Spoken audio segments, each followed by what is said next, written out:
Nature exists. If there's an argument against that, I haven't heard it. To argue that naturalism therefore is correct simply requires the additional view that none of the positive arguments for supernaturalism work.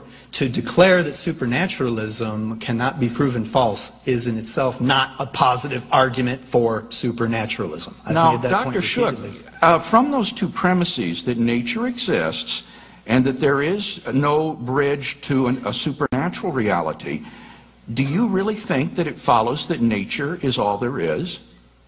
That is the most reasonable conclusion remaining so far. By what logical rule of inference does that follow? It seems to me that from those two premises all that follows is we don't know if there is something beyond nature. Let me try an analogy. Suppose, to see how my reasoning process works, let me try an analogy. Suppose you have a large sum of money you wish to invest, and I'm a broker, and I'm telling you the stock market's going up and up and up and up and up, and you say to me, well, now look, I'm pretty happy with my bank checking account. My money's really safe. Give me several positive good reasons for investing it in the stock market. And I proceed to give you one after another really weak, in your judgment, argument. And after you get past the third or fourth one, you stop me and you say, no, I'm not going to additionally try to put my money in the stock market. I don't want my money there. You haven't given me enough good reasons. Gee, now, the naturalist is somebody who retains look, this belief exactly in nature. Illustrates my point. That person has not given you reasons to believe the stock market is going up. But that doesn't allow you anyway logically to conclude that therefore the stock market isn't going to go up or that it's going to go down. You simply have to withhold judgment. You see, it seems to me your reasoning here is logically invalid. No, it's not logically invalid. It's simply conservative. I'm very conservative with my money. Let's talk. Let me again try to explain very briefly without taking up your valuable time.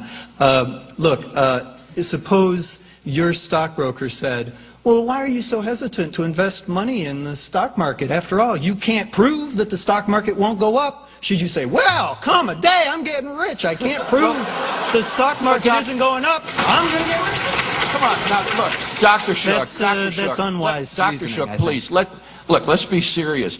The point is,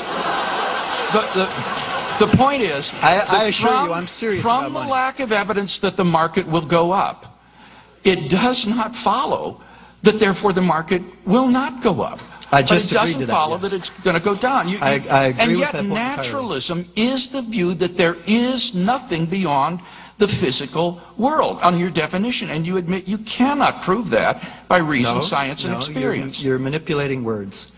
A naturalist is convinced that nature exists. Okay? So am I. You're asking the naturalist to additionally believe in the existence of the supernatural, and the naturalist is simply saying, give me some good enough positive arguments. That's not the definition of naturalism you give. Your definition of naturalism is that there's nothing beyond the physical world, that there's nothing in addition to matter and energy. There are no supernatural realities. And the absence of evidence for those leaves you at best with agnosticism, not with naturalism. Naturalism cannot establish its own worldview. Quite right. It's unfortunate that we're back to debating terminology instead of reality. Look, this business of agnosticism is a bit odd. Suppose I were to say, the reason why I don't believe in the supernatural is because, I have not enough good reasons to believe in it.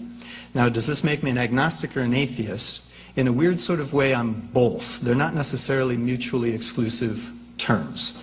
An agnostic is somebody who cannot prove that supernaturalism is false, but again, that in and of itself is not a positive reason to go ahead and jump into the But has anybody offered in tonight's debate the claim that because you can't show supernaturalism to be false, therefore you should believe in supernaturalism? Who has argued that tonight?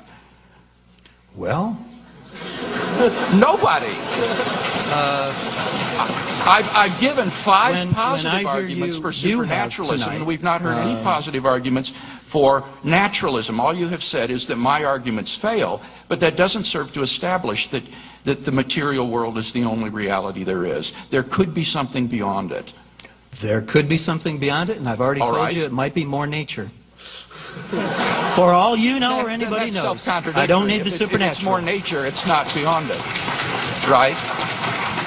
That's a self-contradiction, friends. Those who say that there may be more nature beyond it, it's still nature. That doesn't say there is something beyond nature.